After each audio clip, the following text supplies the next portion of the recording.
ఇప్పుడు విజయ్ దేవరకొండ బిలో ఆయన టెక్స్ట్ లో ఒక మ్యాటర్ చదివాను, షాక్ అవుతున్నాను. అరే మన అన్న దేవరకొండ చెప్తే నేను ఇమీడియట్ గా ఈ యాప్ డౌన్లోడ్ చేసుకుంటాను.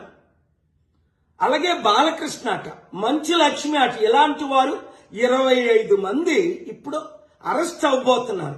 ఒకవేళ పోలీసులు వాళ్ళ దగ్గర పొలిటీషియన్స్ డబ్బులు తీసుకొని అరెస్ట్ చేయకపోతే వారందరినీ సుప్రీంకోర్టుకి నేను నడిపిస్తా. ప్రకాష్ రాజు లాగా మీరు కూడా తప్పయింది అని ఓపెన్ అపాలజీ చెప్పినంత వరకు, 2 మీరు సంపాదించిన డబ్బు ₹1 అయితే 1 కోటి, 10 కోట్లు అయితే 10 కోట్లు, 980 మంది ఆత్మహత్యలు చేసుకున్నారు. అంటే వారిని మీరు నరహత్య చేశారు. మీ ఇన్ఫ్లుయెన్స్, మిమ్మల్ని ఎంతో ఫాలో అవుతున్న ఈ ఫాలోవర్స్ కి మీరిచ్చారు